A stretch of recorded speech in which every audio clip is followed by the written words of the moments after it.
एक प्रश्न है, क्या आपका मन आपको वही करने देता है जो आपके लिए सही है?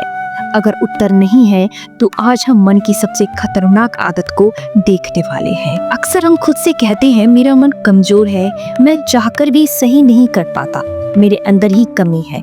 लेकिन बुद्ध का मार्ग हमें एक अलग दिशा दिखाता है। बुद्ध कहते हैं मन कमजोर नहीं होता, मन जैसा अभ्यास करता है वैसे ही बन जाता है। अध्याय 1 में हमने देखा कि मन भटकता क्यों है, कैसे वो बीते कल और आने वाले कल के बीच हमारा आज छीन लेता है। आज अध्याय 2 में हम उस आदत को देखेंगे जो मन को धीरे धीरे अंदर से खोखला कर देती है। यह कोई अचानक होने वाली बात नहीं है, यह बहुत शांत तरीके से हमारी जिंदगी में जगह बना लेती है। मन की सबसे खतरनाक आदत है हर चीज को टाल देना।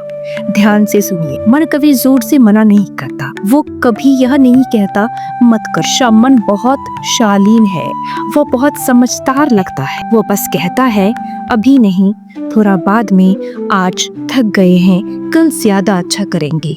और यही उसकी सबसे बड़ी चाल है, क्योंकि जो चीज आज टलती है वो अक्सर कल भी टलती है और फिर आदत बन जाती है। आप जानते हैं आपको सुबह जल्दी उठना चाहिए, मन कहता है आज थोड़ा और सो लेते हैं। आप जानते हैं आपको किसी से बात करनी चाहिए, मन कहता है आज मूड नहीं है। आप जानते हैं आपको खुद का ख्याल रखना चाहिए, मन कहता है अभी जरूरी नहीं है। और धीरे धीरे आप वह इंसान नहीं रहते जो आप बन सकते थे। बुद्ध कहते हैं जिसे हम देखते नहीं वही हमें चलाने लगता है। आप एक पल के लिए रुकिए, कमेंट में सिर्फ एक शब्द लिखिए, आपका मन सबसे ज्यादा क्या टालता है? काम, क्रोध, खुद का ख्याल या कोई जरूरी निर्णय? सिर्फ एक टालने की आदत कैसे नुकसान करती है? जब मन बार बार टालता है तो इसका असर तुरंत नहीं दिखता। यही वजह है कि यह आदत इतनी खतरनाक है।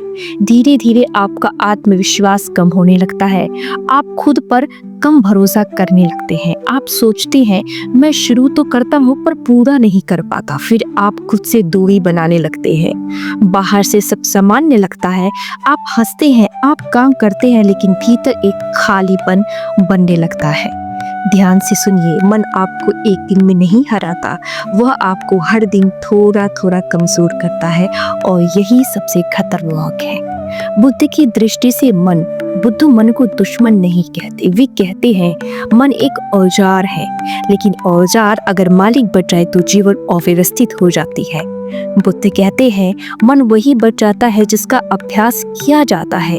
यदि आप हर बार टालने का अभ्यास करते हैं तो मन टालना ही सीखता है, और फिर जब आपको सच में हिम्मत की जरूरत होती है मन साथ नहीं देता।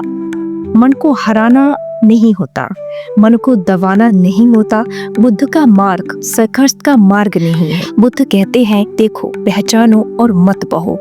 जब आप टालने की आदत को सिर्फ देख लेते हैं तो उसका आधा बल वही समाप्त हो जाता है। इस अध्याय का उद्देश्य आपको डराना नहीं है, यह कहना नहीं है कि आप गलत है, यह बस इतना दिखाना है मन की सबसे खतरनाक आदत कोई विचार नहीं है, कोई भावना नहीं है, वह है टालना। जिस दिन आप इसे पहचान लेते हैं उसी दिन आप इसके गुलाम नहीं रहते। आप आज भी गलती कर सकते हैं, आप आज भी कमजोर पड़ सकते हैं, लेकिन अब आप जागरूक होंगे। जागरूक का अर्थ यह नहीं है कि आप परिपूर्ण हो जाए। जागरूक का अर्थ है आप जानते हैं आप क्या कर रहे हैं, और यही जानना परिवर्तन की पहली सीढ़ी है। बुद्ध कहते हैं जब दीपक जल जाता है अंधेरा अपने आप हट जाता है। अध्याय 3 में हम बात करेंगे मन को रोकने के पहले व्यवहारिक उपाय। कोई मोटिवेशन नहीं, कोई भारी शब्द नहीं, सिर्फ एक सरल अभ्यास जो आप आज से शुरू कर सकते हैं। यह था मन की किताब अध्याय 2, मन की सबसे खतरनाक आदत। यदि आपने अध्याय 1 नहीं देखा है तो प्लेलिस्ट में जरूर देखिए, और यदि यह बात कहीं आपके भीतर तक पहुंची हो तो इसे उन लोगों तक पहुंचा दीजिए जो हर बात कल पर छोड़ देते हैं।